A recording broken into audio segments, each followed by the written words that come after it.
सम्माननीय शिक्षक साथियों, जय हिंद।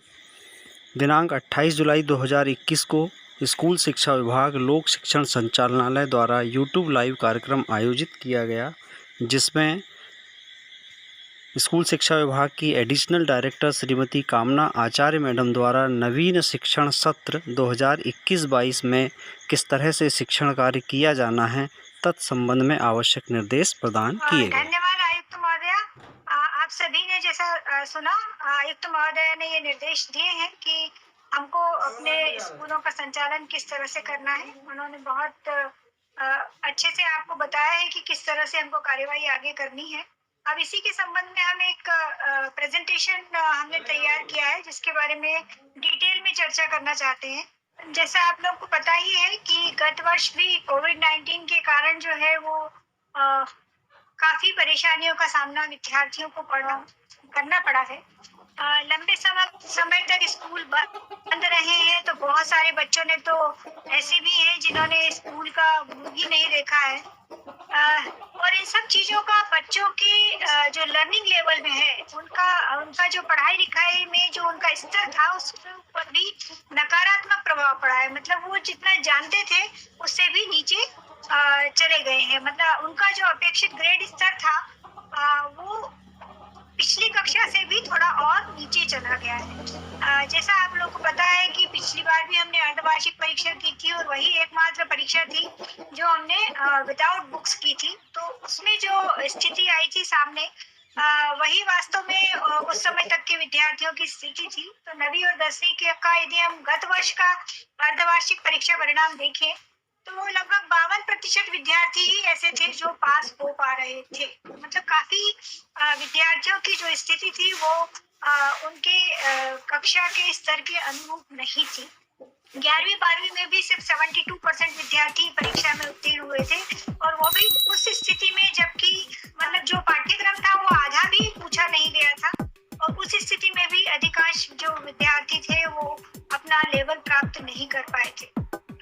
ये भी देखने में आया कि जो पेंडेमिक था उसके कारण कई विद्यार्थी ऐसे हैं जिन्होंने शाला को ही छोड़ दिया और वो ड्रॉप आउट हो गए हैं। तो ऐसे विद्यार्थियों के प्रति भी हमको सचेत रहना पड़ेगा, और जो बच्चे भी लास्ट ईयर नहीं आए तो हमको इस साल उनको प्रवेश दे के और मेन स्ट्रीम करने की आवश्यकता होगी। अब जो कठिन परिस्थितियां हमारे सामने हैं, उन कठिन परिस्थितियों में हम जैसे अन्य दिवस में जिस तरह से काम करते थे, शायद हमें उससे दुगना और बहुत उसकी तुलना में कहीं अधिक प्रयास करने की आवश्यकता होगी, क्योंकि जो बच्चे अब हमारे पास आ रहे हैं वो लगभग कोई भी बच्चे जो है वो उनमें से अधिकांश बच्चे जो है वो अपनी स्तर का ज्ञान नहीं रखते हैं। यदि कोई बच्चा 9वीं से 10वीं में आया है तो वो 9वीं का जो पाठ्यक्रम है उसका पूर्ण ज्ञान नहीं रखता है।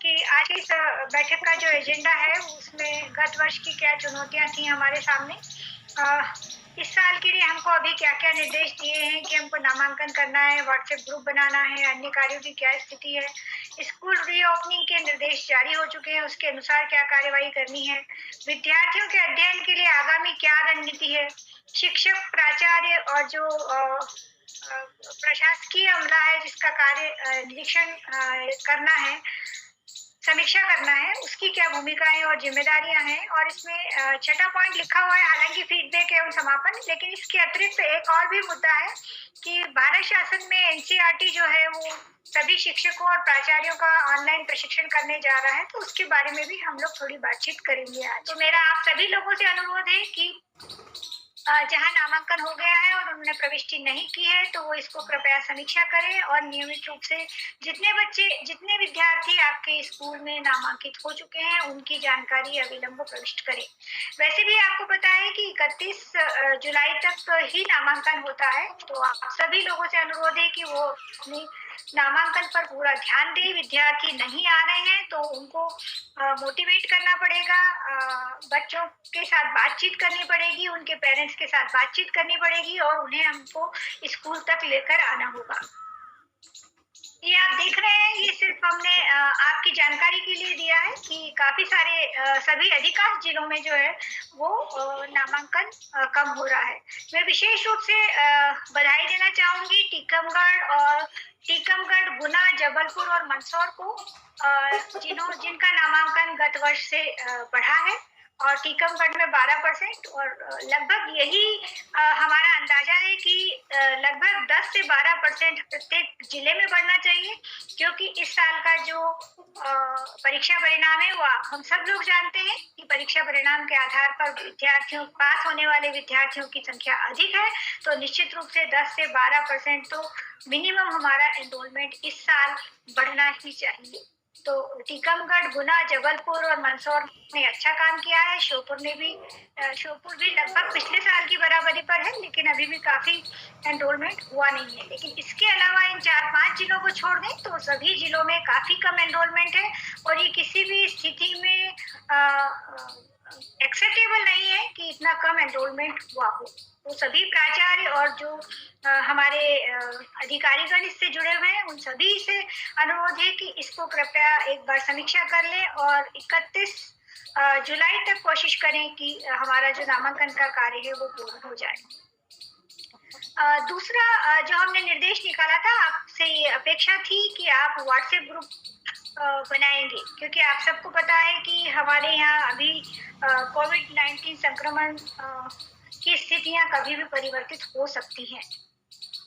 तो दूसरा निर्देश यही था कि जब बच्चा एनरोलमेंट के लिए स्कूल में आएगा या पहले से एनरोल्ड है और आपका एडमिशन लेने के लिए आता है, तो उस बच्चे के घर में कौन सा मोबाइल, कौन सा डिजिटल डिवाइस है, क्या टीवी है, किस तरह की डिवाइसेस उपलब्ध है उसके घर में, इसका मैपिंग हम कर लें, ताकि यदि हमारे स्कूल बंद होते हैं या स्कूल हमारे जैसे अभी भी हमारे नियमित स्कूल नहीं चल पा रहे हैं, जो व्हाट्सएप ग्रुप बने हैं वो सिर्फ 68% बने हैं, जबकि हर स्कूल में व्हाट्सएप ग्रुप तो होगा। ऐसा तो कोई भी स्कूल नहीं हो सकता जहाँ एक भी बच्चे के पास स्मार्टफोन ना हो, ये तो पॉसिबल ही नहीं। तो ये स्थिति नहीं होनी चाहिए थी अभी तक, क्योंकि ये हम अभी इसकी भी बात नहीं कर रहे हैं कि इसमें बच्चे कितने हैं, तो इसकी बात कर रहे हैं कि आपकी जिले में कितने % स्कूलों में व्हाट्सएप ग्रुप बनाए हैं। तो यदि आप कक्षा 9वीं और 10वीं के लिए देखें तो मात्र 68% है, और 11वीं और 12वीं के लिए देखें तो मात्र 61% है। तो ये कतई एक्सेप्टेबल नहीं है। आप सभी लोगों से अनुरोध है, निश्चित रूप से इससे ज्यादा ग्रुप्स बने हुए होंगे, लेकिन आपने जानकारी नहीं दी होगी, तो मेरा आप सभी से अनुरोध है कि जिन्होंने जानकारी नहीं दी है वो कृपया तुरंत जानकारी दें, और जिन्होंने यदि वास्तव में नहीं बनाया हो तो कृपया तुरंत बनाएं। और आपको ये पता होना चाहिए कि आपके स्कूल में कितने बच्चे हैं और उनमें से कितने बच्चों को आपने व्हाट्सएप ग्रुप पे जोड़ा है। मेरा सभी जिलों से अनुरोध है कि वे अपने स्तर पर एक एनालिसिस करें और प्रत्येक विद्यालय से ग्रुप की लिंक बुलवा कर और ये देखें कि वास्तव में उन ग्रुप्स में कितने बच्चे विद्यार्थी जुड़े हुए हैं। क्योंकि आज की स्थिति में जो जानकारियां सामने आ रही हैं, उससे ऐसा लगता है कि हमने बहुत सीरियसली व्हाट्सएप ग्रुप बनाने पर ध्यान नहीं दिया है। यदि हम ध्यान देंगे तो निश्चित रूप से हमारा ये जो परसेंटेज है वो 100% हो जाएगा, और ये सिर्फ ग्रुप बनाने का परसेंटेज है। इसके बाद हमको ये भी देखना होगा कि उस ग्रुप में कितने बच्चे जुड़े हैं, क्या उन सभी के पास जिन भी बच्चों पास मोबाइल है उन सभी को हमने जोड़ दिया है या नहीं जोड़ दिया है, ये हमको देखना होगा। तो सभी लोगों से अनुरोध है कि ये कार्यवाही जो है वो 31 जुलाई तक पूर्ण करें। और स्कूलों में क्या हो रहा है इसको जिले के और जो संयुक्त संचालक के कार्यालय है वो नियमित रूप से मॉनिटर करें। जबकि जो निर्देश थे वो बहुत ही सिंपल थे कि हर एक जिले के जो अधिकारी हैं वो कम से कम 5 शालाओं की वर्चुअल मॉनिटरिंग कर ले, उनके प्रिंसिपल को व्हाट्सएप कॉल लगा लें और क्लास में दिखवा लें कितने बच्चे आ रहे हैं या वो अपने बच्चों के लिए क्या कर रहे हैं, क्या जो यहाँ डीजी लैब से जो मटेरियल जा रहा है वो बच्चों तक पहुंच रहा है, वो उन्होंने भेजा है नहीं भेजा है। इन सब चीजों की बहुत सामान्य सी मॉनिटरिंग थी कि उनके यहाँ कितने बच्चे आज आ रहे हैं स्कूलों में। इसकी मॉनिटरिंग जो है वो डीओ, डीपीसी, एडीपीसी से अपेक्षित थी।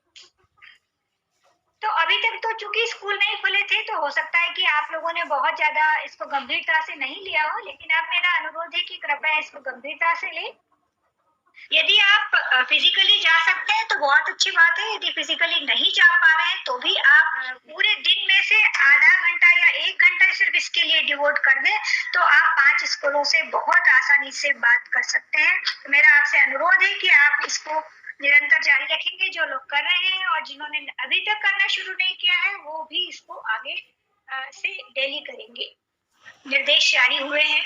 उसके पहले तक हमने क्या क्या किया था, जैसा अभी मैंने पहले भी कहा कि 15 जून से हमारा सत्र आरंभ हुआ था, प्रवेश प्रक्रिया आरंभ हुई थी और 1 जुलाई से हमने डीजी लैब के माध्यम से शैक्षिक सामग्री का प्रसारण करना मतलब वीडियो भेजना भी शुरू कर दिया था।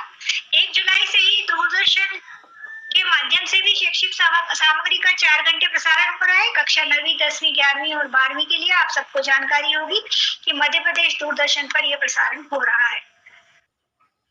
जहाँ तक ब्रिज कोर्स की बात है, विशेष रूप से कक्षा 9वीं के लिए आप सब परिचित हैं कि ये हमने ये कहा है कि 1 जुलाई से 31 अगस्त तक चलेगा, लेकिन शायद हो सकता है कि अभी तक आपके पास किताबें पूरी तरह पहुंची नहीं है, तो हो सकता है कि इसकी समयावधि हमको और बढ़ानी पड़े, क्योंकि जो बच्चे इस साल 9वीं में आ रहे हैं उनका स्टेटस क्या है ये जानना भी हमारे लिए बहुत जरूरी होगा।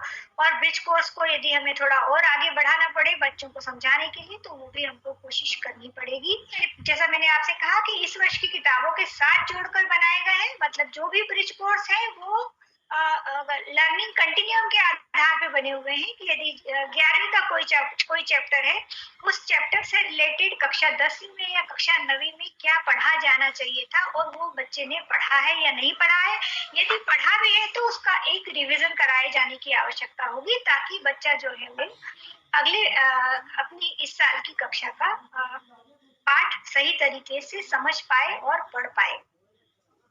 ये भी निर्देश दिए गए हैं कि जो स्कूल है उनमें शैक्षणिक और गैर शैक्षणिक स्टाफ का की 100% उपस्थिति अनिवार्य है।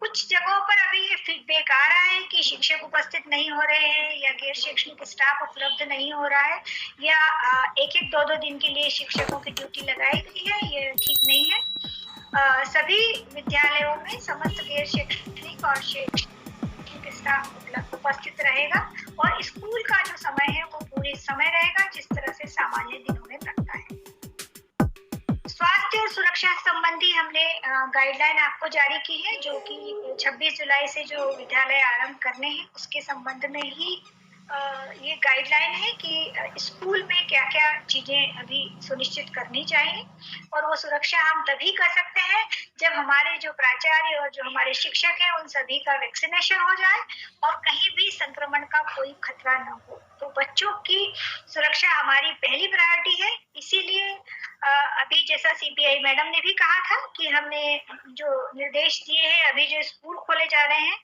वो इस तरह से खोले जा रहे हैं कि बच्चों की चेन न बन पाए, ताकि किसी भी स्थिति में संक्रमण से हर हालत में बचा जा सके। यदि अभिभावक ने एक बार लिख के दे दिया है कि वो बच्चे को विद्यालय भेजने के लिए सहमत है, तो आप उससे बार-बार लिखित में सहमति नहीं मांगेंगे। और कक्षा के संचालन के लिए प्राचार्यों को अपने स्कूल के लिए दिनवार, कक्षावार शेड्यूल अपना तैयार करना होगा, ताकि जो विद्यार्थी आ रहे हैं उनका अध्ययन प्रॉपर तरीके से हो सके। तो कक्षा 11वीं और 12वीं का जो विषयवार टाइम टेबल है वो प्राचार्य शिक्षकों के साथ बनाएंगे, और बच्चों को हमको जो पुरानी विगत कक्षा है उसके संबंधित हमको जानकारी देनी है। बच्चों के कॉन्सेप्ट जो है वो क्लियर होने चाहिए, उसके बारे में तैयारी करके सभी शिक्षक जो है वो बच्चों को अध्यापन कराएंगे। अब आपको पता है कि 5 अगस्त से 9 से 12 सभी खोली जानी है। उन्हीं निर्देशों में ये लिखा गया था कि अब 5 अगस्त से कक्षा 9वीं और 10वीं को भी बुलाया जाएगा। तो कक्षावार विद्यार्थियों को अध्ययन के लिए बुलाना है, और चूंकि संक्रमण से बचाव के लिए हम चेन नहीं बनने देना चाहते हैं, इसलिए कक्षा 11 के बच्चे जो है वो सप्ताह में 2 दिन आएंगे, कक्षा 12 के बच्चे सप्ताह में 2 दिन आएंगे, कक्षा 9वीं के बच्चे 1 दिन और 10वीं के बच्चे 1 दिन आएंगे यदि हायर सेकेंडरी विद्यालय है तो इसके लिए बहुत आवश्यक है कि सिर्फ बच्चे यदि विद्यालय में आएंगे तो ही पढ़ाई नहीं हो, अभी तो बच्चों को इस तरह से मोटिवेट किया जाए कि वो घर पे भी, जिस दिन वो विद्यालय नहीं आ रहे हैं, वो घर पे भी कम से कम 2 से 3 घंटे आवश्यक रूप से पढ़ाई करें। इसके लिए उनको डिजिटल सामग्री जो प्रदान हम कर रहे हैं, जो हम आपको व्हाट्सएप पे वीडियोस दे रहे हैं, उनके बारे में आपको बताना होगा। और जब बच्चा अगली बार आता है तो आपको उससे पूछना भी होगा कि उसने कौन से टॉपिक्स देखे, कौन से वीडियोस देखे और उसको उससे क्या समझ में आया और क्या समझ में नहीं आया, क्या उसके डाउट्स हैं, तो आप फिर उस बच्चे से बात करके और क्लियर करेंगे। इससे आपको ये भी पता पड़ेगा कि बच्चा जो है वो व्हाट्सएप ग्रुप के माध्यम से पढ़ रहा है या मध्य प्रदेश दूरदर्शन के माध्यम से पढ़ रहा है या किस तरह से पढ़ रहा है, या कोई और ऐसी स्थिति है कि बच्चा जिस दिन स्कूल आता है उसके अलावा नहीं पढ़ पा रहा है, तो उसके लिए क्या व्यवस्था हो सकती है, किस तरह से उसके जो दोस्त हैं उनके घर जाकर वो पढ़ सकता है या दूरदर्शन पर देख सकता है, या पंचायत का टीवी उपलब्ध कराने के लिए संबंध में भी निर्देश दिए गए हैं। तो क्या वो बच्चा पंचायत भवन में जाकर टीवी देख रहा है, ये सारी चीजें कक्षा शिक्षक की जवाबदारी होगी। और कक्षा शिक्षक से अपेक्षित है कि वो अपनी कक्षा के प्रत्येक विद्यार्थी के बारे में जानकारी प्राप्त करेंगे और उन्हें मोटिवेट करेंगे। 26 जुलाई से कक्षा 11वीं और 12वीं जो है वो चलेंगी और सप्ताह में 2 दिन कक्षा 11वीं आएगी और 2 दिन कक्षा 12वीं आएगी। जैसा आप देख रहे हैं कि सोमवार को यदि कक्षा 12वीं के बच्चे आते हैं तो मंगलवार को कक्षा 11वीं के बच्चे आएंगे। ये जो अवकाश लिखा गया है, ये अवकाश बच्चों के लिए है, शिक्षकों के लिए नहीं है। और 5 अगस्त से जब विद्यालय प्रारंभ होंगे और हम जब कह रहे हैं कि 9वीं से 12वीं तक की कक्षाएं चलेंगी, तो हमारे पास 2 तरह की शालाएं हैं। एक वो शालाएं हैं जिनमें सिर्फ कक्षा 9वीं और 10वीं है, और दूसरी वो शालाएं हैं जहां पर की कक्षा 9वीं से 12वीं चारों कक्षाएं हैं। तो जो हाई स्कूल है वहां पर कक्षा 9वीं के भी बच्चे 2 दिन आएंगे और कक्षा 10वीं के बच्चे भी 2 दिन आएंगे। जैसे सोमवार को कक्षा 10वीं आएगी तो दोबारा गुरुवार को कक्षा 10वीं के बच्चे आएंगे, मंगलवार को कक्षा 9वीं के बच्चे आए हैं तो शुक्रवार को कक्षा 9वीं के बच्चे आएंगे। मतलब जो हाई स्कूल है उनमें कक्षा 9वीं और 10वीं के विद्यार्थी 2-2 दिन के लिए आएंगे, और जो हाई सेकेंडरी विद्यालय हैं उनमें कक्षा 9वीं और 10वीं के विद्यार्थी 1-1 दिन के लिए आएंगे। और कक्षा 11 और 12 के जो विद्यार्थी हैं वो उसी तरह से 2-2 दिन आएंगे। तो ये सबको क्लियर है कि कितने दिन स्कूल संचालन होना है। और अवकाश का मतलब स्कूल के लिए अवकाश नहीं है, ये सिर्फ विद्यार्थियों के लिए अवकाश है। कोविड पैंडेमिक से कई स्थानों पर और कई परिवारों में ने इस दौर में बहुत बुरी परिस्थितियां झेली हैं। तो जब बच्चे पहली बार स्कूल आ रहे हैं तो उनके साथ किस तरह का व्यवहार किया जाना चाहिए, कैसे उन बच्चों को मोटिवेट किया जाए, क्योंकि हमको पता भी नहीं है कि वो किस दौर से गुजरे हैं और उनमें से किस बच्चे के साथ क्या घटना घटी होगी। तो ये बहुत जरूरी है कि जब भी बच्चे विद्यालय में आते हैं तो उनसे बहुत प्रेम से और बहुत सहजता से उनसे बातचीत की जाए। स्पेशली जो शिक्षक साथी हैं हमारे, उनसे बहुत मेरा अनुरोध है कि विद्यार्थियों के साथ अनुशासन जरूरी है, लेकिन अभी जो स्थितियां हैं उन स्थितियों में विद्यार्थियों के साथ बहुत प्रेम से संवाद करने की आवश्यकता है। तो इस पे जरा सभी लोग ध्यान देंगे। तो जुलाई के माह में जो हमने व्हाट्सएप दूरदर्शन पे जो पढ़ाए गए टॉपिक्स हैं उनके लिए भी हम कुछ वर्कशीट्स आपको प्रदान करेंगे। वो वर्कशीट्स बच्चों से भरवाई जा सकेगी, इसके बारे में आगे भी हम डिटेल में बात करेंगे। सिर्फ फोन कॉल पे चर्चा की जाए, उनकी समस्याओं का समाधान किया जाए और उनसे बातचीत की जाए, और ताकि कहीं बच्चा ये ना सोचे कि चलो एक दिन तो आना है, अरे देख लिया। इस सब समझाने की रिस्पॉन्सिबिलिटी हमारी है कि यदि वो स्कूल नहीं आ रहे हैं तो उनका कितना नुकसान हो रहा है। तो मेरा सभी लोगों से अनुरोध है कि बच्चों को और उनके पेरेंट्स को मोटिवेट करने की बहुत आवश्यकता है। इसके लिए आप पेरेंट टीचर मीटिंग भी कर सकते हैं, ऑनलाइन कर सकते हैं, ऑफलाइन कर सकते हैं। पर आप ये बताना बच्चों को बहुत ज्यादा जरूरी है कि जिस दिन वो स्कूल नहीं आ रहे हैं, वो स्कूल आने जाने का उनका समय भी बच रहा है, और स्कूल नहीं आ रहे हैं तो इसलिए नहीं कि छुट्टी है, उन्हें अपने घर पर बैठकर अध्ययन आवश्यक रूप से करना है, तभी उनके अध्ययन की निरंतरता बनी रहेगी। तो ये संदेश हमको हर हालत में, हर पेरेंट तक, हर बच्चे तक पहुंचाना है कि स्कूल चाहे 1 दिन के लिए खुला हो, चाहे 2 दिन के लिए खुला हो, लेकिन बाकी दिन बच्चे को अपने घर में बैठकर अध्ययन करना है। हमारा घर हमारा विद्यालय की तरह, जैसा आपको पता है कि गत वर्ष भी हमने जो कैलेंडर्स थे वो दिए थे, लर्निंग कैलेंडर दिए थे। इस बार भी हमने विद्यार्थियों के लिए जो मासिक माह में क्या क्या पढ़ा जाना है, और उसके अलावा फिर बाद में साप्ताहिक लर्निंग की, हर सप्ताह में प्रत्येक विषय में क्या क्या टॉपिक उसको पढ़ने हैं, उस तरह का एक प्लान बना दिया है, जो आपको शीघ्र ही विमर्श पोर्टल पर अपलोड किया जाएगा, और उसको आप डाउनलोड करके और आपको बच्चों को देना होगा, और बच्चों को स्पेशली समझाना होगा कि ये उनके लिए क्यों बहुत जरूरी है, किस तरह से वो सिस्टमेटिक तरीके से पढ़ाई कर सकते हैं। लेकिन इस बार ये तय किया गया है कि जो हमने मासिक पाठ्यक्रम बनाया है, उस मासिक पाठ्यक्रम के आधार पर हम एक वर्कशीट बनाएंगे, कुछ क्वेश्चंस होंगे जो प्रत्येक विषय में तैयार किए जाएंगे और आप लोगों के साथ शेयर किए जाएंगे।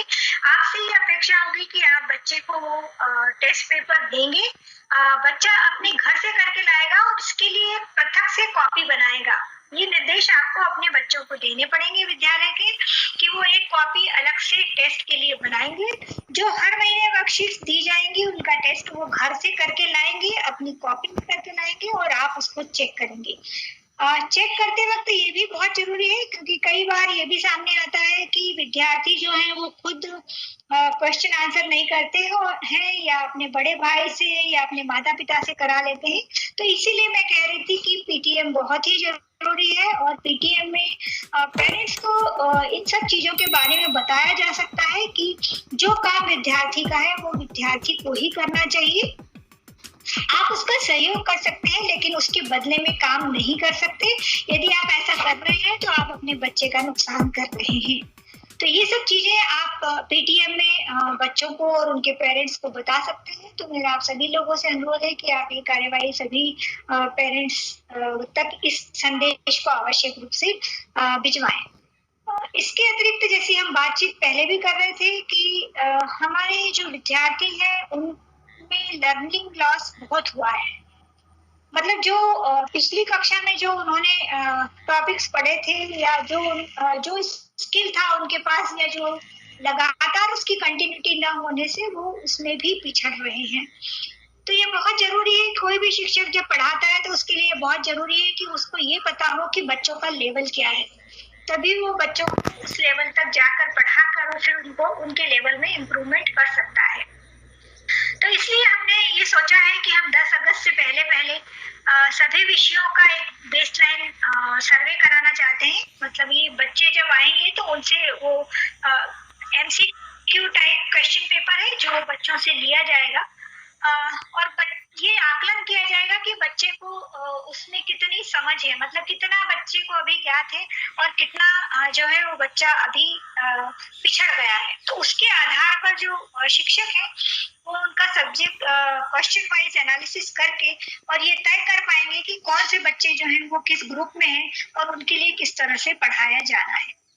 तो बेसलाइन सर्वे जो होगा स्पेशली 9वीं और 10वीं के लिए अंग्रेजी, गणित और विज्ञान में होगा, और 11वीं और 12वीं में विज्ञान, संकाय और अंग्रेजी विषय पर विशेष रूप से लिया जाएगा, क्योंकि इन सब में जो कॉन्सेप्ट है वो यदि आपने पिछली कक्षा में नहीं पढ़े हैं तो आप अगली कक्षा में समझ नहीं पाते हैं। तो इसलिए ये बहुत जरूरी है कि जो पीछे की चीजें हैं जो गत वर्ष वो बच्चे नहीं पढ़ पाए हैं वो हम उन्हें इस बार अच्छे से पढ़ा पाएंगे।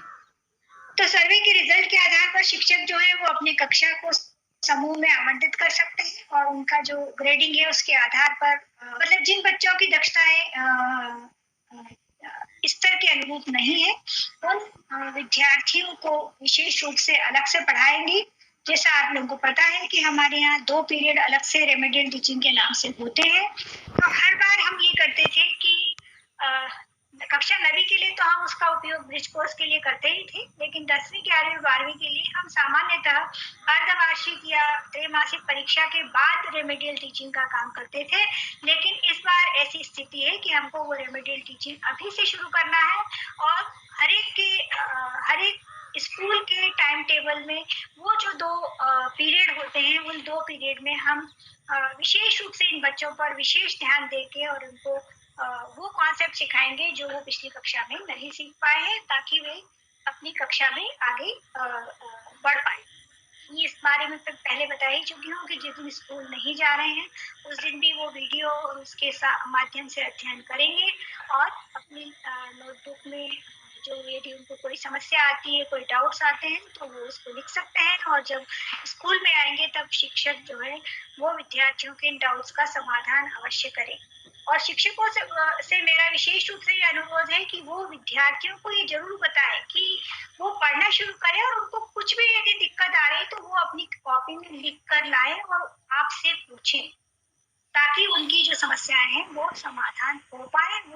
उनमें वो जो हिचकिचाहट होती है किसी भी बच्चे में पूछने के लिए कि अरे मैं पूछूंगा तो कहीं ऐसा ना हो कि टीचर ये समझे कि अरे मुझे तो कुछ नहीं आता। तो ये जो डर है बच्चों में, इसको आपको निकालना पड़ेगा और कोशिश करनी पड़ेगी कि हर बच्चा फ्रीली जो जितना वो सीख पाया है या जो उसकी परेशानियां हैं वो आपसे इंडिविजुअली या ग्रुप में भी बात करके बता सके और आप उसके डाउट्स को समझकर ठीक कर सके, उनको समझा सके। जैसी बात हो चुकी है कि लर्निंग प्लानर हम दे रहे हैं, वो आपको सभी बच्चों को देना है, क्योंकि विद्यार्थी 1 या 2 दिन ही स्कूल में आ रहा है तो बाकी के 5 दिन उसे अपने घर पर ही पढ़ना होगा। तो घर पर वो क्या पढ़ेगा, किस सब्जेक्ट में पढ़ेगा, क्या पढ़ेगा, इसके बारे में ही लर्निंग प्लानर है। आप लोगों को पता है कि अगले 3 महीने हमारे लिए बहुत क्रूशियल है, क्योंकि हमको नहीं पता है कि थर्ड लहर आएगी नहीं आएगी, कब आएगी या किस दिन वज्रपात हो जाए। तो ये बहुत जरूरी है कि ये जो 3 महीने का समय है, अभी जितनी भी रिसर्च और जो चीजें सामने आ रही है उससे ये स्पष्ट हो रहा है कि ये 3 महीने तो कम से कम अभी सेफ हो सकते हैं, अगस्त, सितंबर, अक्टूबर के, जिनमें हम विशेष रूप से अपना ध्यान दे सकते हैं इन सभी बच्चों पर। तो अगस्त में तो जैसा अभी हमने बात की ही सही कि हम जो बेसलाइन सर्वे करेंगे और उस बेसलाइन सर्वे के आधार पर जो शिक्षक हैं वो बच्चों का समूह बना के स्पेशली रेमेडियल क्लासेस उन बच्चों के लिए चलाएंगे। ये रेमेडियल क्लासेस लास्ट ईयर के पाठ्यक्रम के आधार पर होंगी, वो उन कॉन्सेप्ट पर आधारित होंगी जो कि बच्चे अभी तक समझ नहीं पाए हैं। सितंबर में निश्चित रूप से रेमेडियल कक्षाएं तो वो 2 पीरियड में चलते ही रहेंगे। साथ ही हमारे जो दूरदर्शन और व्हाट्सएप ग्रुप पे जो पाठ्य सामग्री चल रही है वो हम लगातार प्रसारित करते रहे हैं। अक्टूबर में निश्चित रूप से सितंबर के अंतिम सप्ताह में हमारा मूल्यांकन करेंगे और अक्टूबर में फिर उसी तरह से हम आगे बढ़ पाएंगे। सितंबर की परीक्षा के आधार पर फिर हमारे पास एक डेटा होगा और हम बच्चों को की दक्षताओं का एनालिसिस करके उनके अकॉर्डिंग रेमेडियल टीचिंग कर पाएंगे। साथ ही मैं आपको एक बार और जानकारी ये भी देना चाहूंगी कि अभी तक तो ये तय है कि नवंबर के महीने में कक्षा 10वीं के विद्यार्थियों का नेशनल अचीवमेंट सर्वे होने वाला है। तो हम जल्दी ही आपसे जो नेशनल अचीवमेंट सर्वे है उसके जो टेस्ट पेपर्स हैं, प्रैक्टिस के लिए जो टेस्ट पेपर्स हैं उसके लिए वो हम आपको शीघ्र ही भेजेंगे और उसके बारे में हम संभवतः अगस्त के प्रथम सप्ताह में एक वीसी फिर से रखेंगे कि हमको क्या क्या तैयारियां करनी है कि ताकि हमारे विद्यार्थियों का जो हमारे प्रदेश के का जो लर्निंग मतलब बच्चों के विद्यार्थियों के का जो लर्निंग लेवल है उसको कैसे हम सुधार पाएं और नेशनल अचीवमेंट सर्वे में हम किस तरह से अच्छा परफॉर्म कर पाएं। पिछले साल की तरह इस साल भी हमको ये 5 जो मुख्य कार्य थे, आप सबको पता है कि हम विमर्श पर भी और दूरदर्शन के माध्यम से भी हम अध्ययन करवा रहे हैं। व्हाट्सएप ग्रुप हमने बनाए हैं। जिन बच्चों के पास डिजिटल संसाधन नहीं है उनके लिए या तो वो टीवी पे देख सकते हैं, टीवी भी नहीं है और पंचायत में टीवी है तो वहां पर देख सकते हैं, और वो भी नहीं है तो अपने किसी साथी के घर जाकर देख सकते हैं। और यदि कुछ भी व्यवस्थाएं नहीं भी हो पा रही हैं तो भी हम जो अध्ययन सामग्री है उसका प्रिंट आउट उन विद्यार्थियों को इस तरह से प्रोवाइड कर दें कि वो अपने घर पर बैठकर भी अच्छी तरह से पढ़ सकें। विद्यार्थियों का लर्निंग लॉस जानने के लिए हम एक बेसलाइन सर्वे करेंगे ही सही।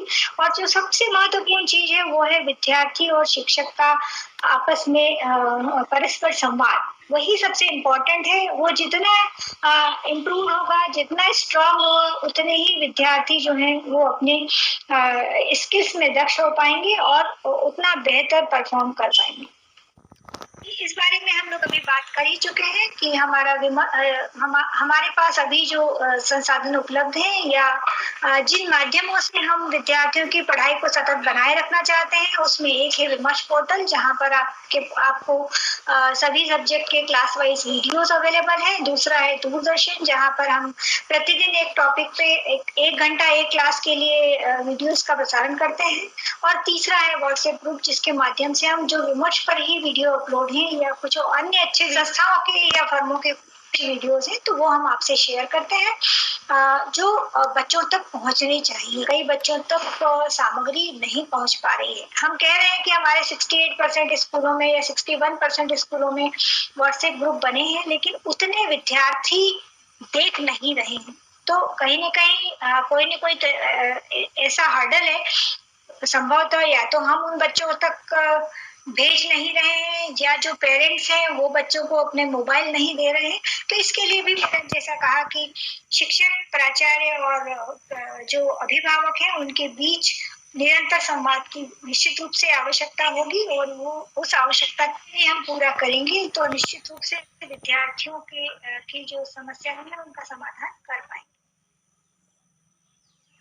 इसके ऊपर अभी बात हुई है कि जो साप्ताहिक लर्निंग प्लानर है वो हम शेयर करेंगे। तो आपसे अपेक्षा यही होगी कि वो प्लानर को जल्द से जल्द वितरित करेंगे और बच्चों तक पहुंचाएंगे कि बच्चे जो हैं उस प्लानर के अनुसार कम से कम काम करें।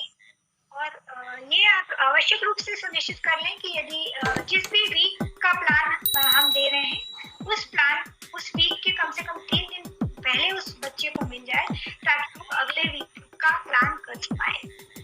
विद्यार्थी को हर माह वर्कशीट्स या क्वेश्चन पेपर देंगे और उन्हीं क्वेश्चन पेपर्स को विद्यार्थी जो है वो अपने घर पर सॉल्व करेंगे और उस वर्कशीट्स में जो प्राप्त अंक होंगे उनका भी रिकॉर्ड संधारित करेंगे ताकि यदि आगे चलकर या हो सकता है कि इस साल क्या स्थिति होती है उसके आधार पर परीक्षाओं के लिए क्या निर्णय होता है तो उसके आधार पर हमें कुछ न कुछ ऐसा आधार मिले जो बच्चे के निरंतर अध्ययन के प्रमाण को उपलब्ध करा सके। तो इसलिए बहुत जरूरी होगा कि सभी विद्यार्थी जो हैं वो वर्कशीट्स में काम करेंगे और उनका मासिक जो टेस्ट होगा उसके अंक जो है वो संधारित किए जाएंगे। यदि कोई विद्यार्थी स्कूल नहीं आ रहे हैं तो भी ये कोशिश करें कि आप उस विद्यार्थी के जो निकट में रहने वाले अन्य विद्यार्थी हैं या उसके दोस्त हैं, उसकी सहेली है, उनसे बातचीत करके और अधिकतम विद्यार्थियों को तक ये पहुंच जाए और आप उनसे निरंतर संपर्क में रहें। ये बहुत ही जरूरी होगा। टेंटेटिव प्लान बनाया है, वो प्लान आप देख सकते हैं यहाँ दिखाई दे रहा है कि जो मासिक परीक्षा होगी या मासिक टेस्ट या हम कहें कि एक प्रकार से मूल्यांकन है वो प्रत्येक माह के अंतिम सप्ताह में होगा अगले महीने से। त्रैमासिक परीक्षा सितंबर के अंतिम सप्ताह में संभावित है। ये सारी संभावनाएं हैं और निश्चित रूप से हम इन जो तिथियां दी गई हैं कोशिश करेंगे कि इन तिथियों में ये सारी कार्यवाही हो सके। तो यदि स्थितियां सब ठीक रहती हैं अर्धवार्षिक परीक्षा दिसंबर के प्रथम सप्ताह में हो जाए और प्री वार्षिक या प्री बोर्ड की जो परीक्षा है वो जनवरी के प्रथम सप्ताह में और वार्षिक और बोर्ड परीक्षा फरवरी में संभावित है। ये अभी प्लान है लेकिन इस प्लान में समय एवं परिस्थितियों के अनुसार कुछ परिवर्तन संभावित है। तो आइडिया को मिला के यही है कि आप सभी को इसके लिए प्रयास करना है और जो निर्देश दिए गए हैं उन निर्देशों के अनुसार निरंतर रूप से कार्यवाही करें। मासिक कैलेंडर का स्वरूप आपने देखा ही है। इसी तरह का हम एक साप्ताहिक कैलेंडर का भी स्वरूप होगा कि जो आपको विद्यार्थियों के साथ शेयर करना होगा कि बच्चे को क्या-क्या चीजें पढ़नी है और किस दिन पढ़नी है, कैसे पढ़नी है और किस सब्जेक्ट में कितना पोर्शन वो पढ़ सकता है। कि हमारा आइडिया ये है कि कम से कम एक बच्चा जो है वो कम से कम घर पर 2 से 3 घंटे आवश्यक रूप से पढ़े। तो उसी तरह से हमने अपना लर्निंग प्लानर बनाया है जो आपको शीघ्र ही उपलब्ध कराया जाएगा। और ये अभी आप जो देख रहे हैं मासिक कैलेंडर, ये मासिक कैलेंडर पूरे वर्ष भर का अभी का जो संभावित है ये आपको विमर्श पोर्टल पर उपलब्ध है, जिसे आप देख सकते हैं। बेसलाइन सर्वे जो हम करेंगे उसका विश्लेषण कैसे करना है, इसके संबंध में एक हैंडबुक हम तैयार कर रहे हैं जो सभी शिक्षकों के लिए अवेलेबल होगी। और ये प्राचार्य का ये दायित्व होगा कि वो जब विमर्श पोर्टल पर डाली जाए तो उसको जो शिक्षक हैं उनको आवश्यक रूप से प्रिंट आउट निकाल कर दिया जाए। विद्यार्थियों को साप्ताहिक लर्निंग प्लानर आवश्यक रूप से दिया जाए। जो मासिक टेस्ट पेपर्स होंगे वो आवश्यक रूप से विद्यार्थियों तक पहुंचे और सभी विद्यार्थियों तक पहुंचना चाहिए और उन तक ये मैसेज पहुंचना चाहिए कि इस साल के अध्ययन के लिए ये मासिक टेस्ट बहुत इम्पोर्टेंट है और हो सकता है कि इनके आधार पर वार्षिक परीक्षा में भी कुछ अंक दिए जाए। तो सभी विद्यार्थियों तक ये संदेश आवश्यक रूप से पहुंचाए कि मासिक टेस्ट भी बहुत जरूरी है। जो हम सामग्री भी भेज रहे हैं, जब हम बेसलाइन सर्वे का जो रिजल्ट आएगा उसके आधार पर हम स्पेसिफिकली सामग्री भी तैयार करेंगे और हमको ये समझ में आएगा कि कितने % बच्चे हमारे जो हैं वो किस लेवल पर हैं। तो उनके लेवल के लिए हम कुछ और वीडियोस भी डेवलप करेंगे जो आपके साथ शीघ्र ही साझा किए जाएंगे ताकि आप बच्चों को उनको दिखा के उनके कॉन्सेप्ट क्लियर कर सकें। और सबसे महत्वपूर्ण, जैसा मैंने पहले भी कहा कि विद्यार्थी और शिक्षक के बीच में संवाद जितना बेहतर होगा उतना विद्यार्थी सही ढंग से और पढ़ पाता है और उतना ही उसके जो लर्निंग लेवल्स हैं उसमें उतना ही उनका इम्प्रूवमेंट होता है। तो ही शिक्षक साथियों से ये अनुरोध है कि वो 5 विद्यार्थियों को कृपया रोज फोन करें और उनकी शैक्षणिक प्रगति की निगरानी रखें। जैसा आप हम सबको पता है कि यदि कोई पूछता है तो बहुत सारे काम हो जाते हैं, उसी तरह से जब विद्यार्थी को भी लगता है कि अरे शिक्षक मुझसे पूछ रहा है कि मैंने क्या पढ़ा है, तो निश्चित रूप से वो एक दिन नहीं पढ़ेगा तो कम से कम दूसरे दिन कुछ पढ़ने की कोशिश आवश्यक करेगा और धीरे धीरे हो सकता है उसमें ये हैबिट डेवलप हो जाए और वो निरंतर रूप से, जैसा हम चाहते हैं कि प्रत्येक बच्चा जो है वो घर पे भी उसी तरह से पढ़ सके जिस तरह से वो स्कूल में आके पढ़ता है। तो शिक्षक साथियों से मेरा ये भी अनुरोध है, एक फॉर्म क्रमांक 4 है जो आपको पता है पिछले साल भी आपने दिया था और इस साल भी आपके पास है। उस फॉर्म में आप कृपया इस जानकारी को आवश्यक रूप से भरें तो हमको पता पड़ेगा कि आप किस विद्यालय में कितने ऐसे शिक्षक हैं जो विद्यार्थियों को फोन से संवाद कर रहे हैं। ये फॉर्म की झलक है, बहुत ही सिंपल सा फॉर्म है। इसमें कुछ सबसे सब लोगों से अनुरोध है कि वो 31 जुलाई तक नामांकन पूरा करा लें और सभी विद्यार्थियों के लिए व्हाट्सएप ग्रुप कक्षावार विषयवार बना लें आवश्यक रूप से, ताकि विद्यार्थियों को हम सतत रूप से जो सामग्री यहाँ से प्रसारित कर रहे हैं वो विद्यार्थियों को, सभी विद्यार्थियों को मिल सके। शिक्षकों की भूमिकाएं हैं, आप सब लोगों को पता ही है, इस प्रेजेंटेशन में हम बार बार बताते रहे हैं, पर जैसा आपको पता है कि कोविड प्रोटोकॉल का ध्यान रखना बहुत ही आवश्यक है।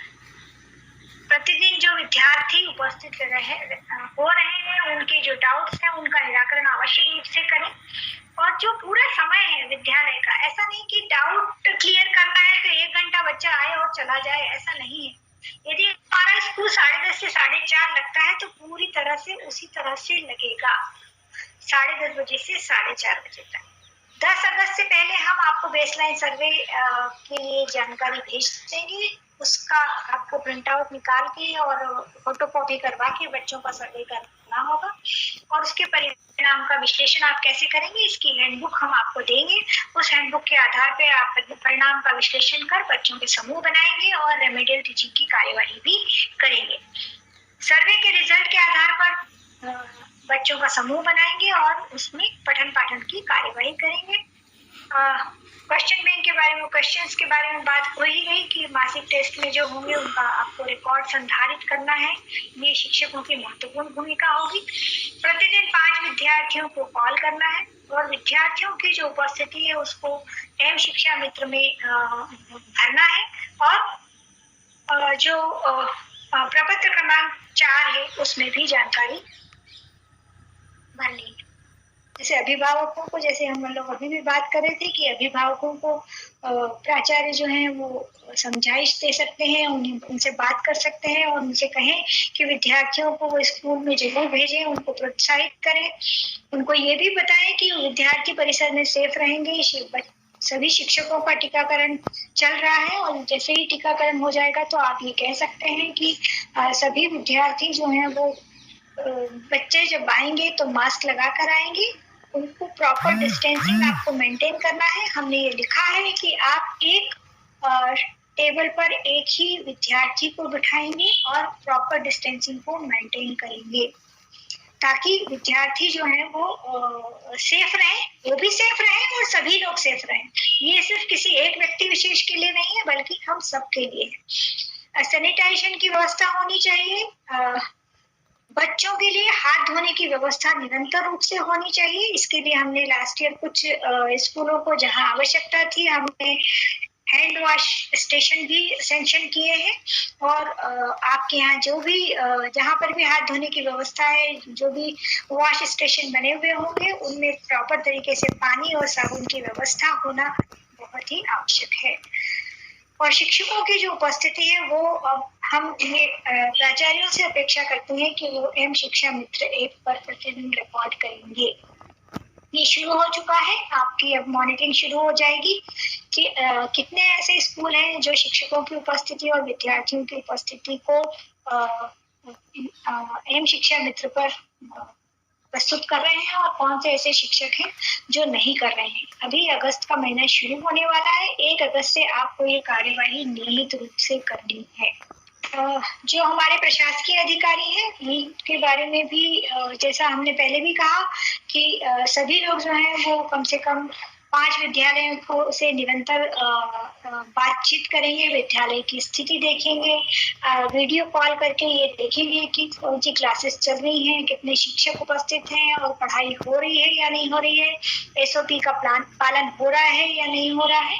इसके साथ ही जहाँ फिजिकली संभव है वहाँ वो फिजिकली जाकर भी विद्यालय का निरीक्षण कर सकते हैं ताकि जो क्या चल रहा है हमारे विद्यालयों में इसकी जानकारी हमें दे सके। जो भी सामग्री हम यहाँ से भेजेंगे वो सामग्री विद्यार्थियों तक पहुँचे, इसकी मॉनिटरिंग करने का दायित्व भी हमारे प्रशासकीय अधिकारी का होगा। तो सम्मानित साथियों, इस प्रकार आज के इस सत्र में जो आदेश निर्देश हमें प्रदान किए गए ये हम सबके लिए बहुत ही उपयोगी हैं। इसे अपने से अन्य शिक्षक साथियों से भी शेयर करें। मिलते हैं अगले वीडियो में। नमस्कार, जय हिंद।